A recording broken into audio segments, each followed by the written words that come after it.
waajirri dhimma hojjetaa fi hawaasummaa magaalaa Adaamaa fooramii garsadee gaggeesse. Waajirichi nageenya industirii mirkaneessuuf oomishaa fi oomishtummaa guddisuuf fooramicha mariin dabaaluun murteessaa ta'uu ibseera. Itti gaafatamaan waajira dhimma hojjetaa fi hawaasummaa magaalaa Adaamaa obbo Ashannaa fi Moosisaa haasawaa baniinsaa taasisuun kaayoo fooramichaa ibsaniin dhimmi inni dura hariiroo hojjetaa fi hojjechiisaa cimsuun nageenya industirii mirkaneessaa oomishaa fi oomishtummaa magaalichaa gama hundaan guddisuun imala biyyattii dhugoomsuuf fooramii gaggeeffame ta'uu eeran.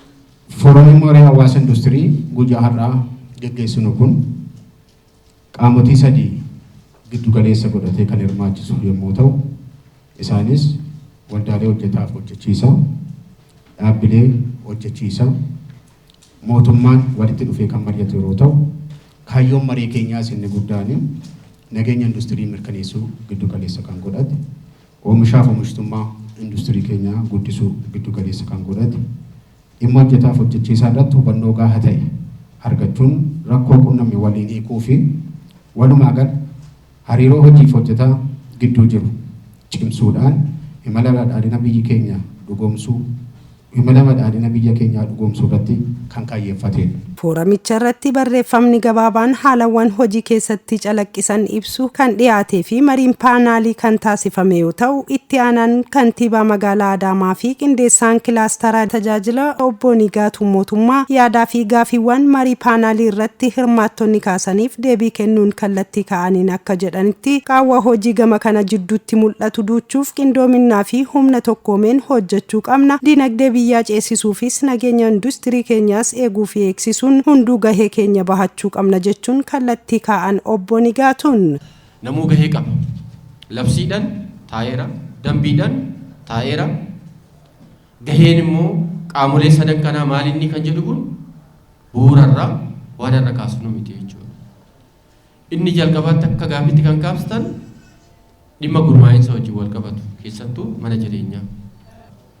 Waa'ee mana jireenyaa wajjin wal qabatu. Hojjetaa sirriidha. Mindaan industirii keessa argatu hagam akka ta'e namuun beeka. Isarraa immoo deebi'eetti kiraan inni kafalu amala isaatiin hin beekama. Garuu immoo deemee iddoo tokko tokkotti harcaatiin bal'aan uumamaa jira jechuudha. Magaalli moodeloota 5 tokkoon waa'ee mana jireenyaa kana furaatii jira.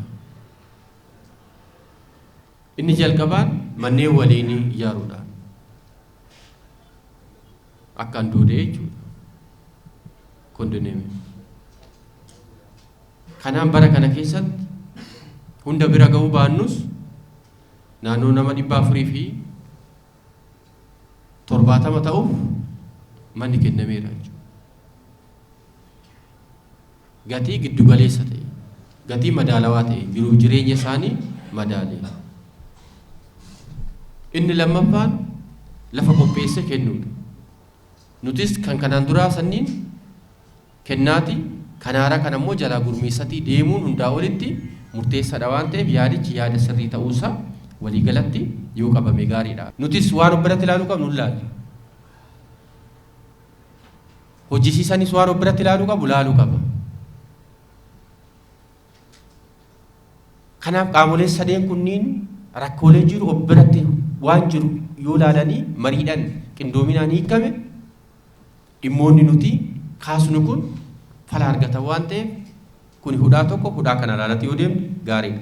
Itti gaafatamaan Konfedereeshinii Waldaa Hojjettoota Bahaa Oromiyaa obbo Malkaa Taliilaa rakkoo hiikaa deemuu qabna waldaaleenis kanarratti xiyyeeffachuu qaban jechuun dubbatan. Biiroo Hawaasummaa Oromiyaatti hoogganaan dhimma hojjetaa fi hawaasummaa obbo Araarsaa Biqilaa sagantaa kanarratti keessummaa kabajaa ta'uun kan argamanii fi ergaa kan dabarsan hojjetaa fi hojjechiisaan utubaa biyyattiiti jechuun kaasanii kanaanis humna kana gidduutti dinagdee biyyaa cimaa ijaaruun oomishni industirii akka guddatu hunduu tumsuu akka qabu dhaaman.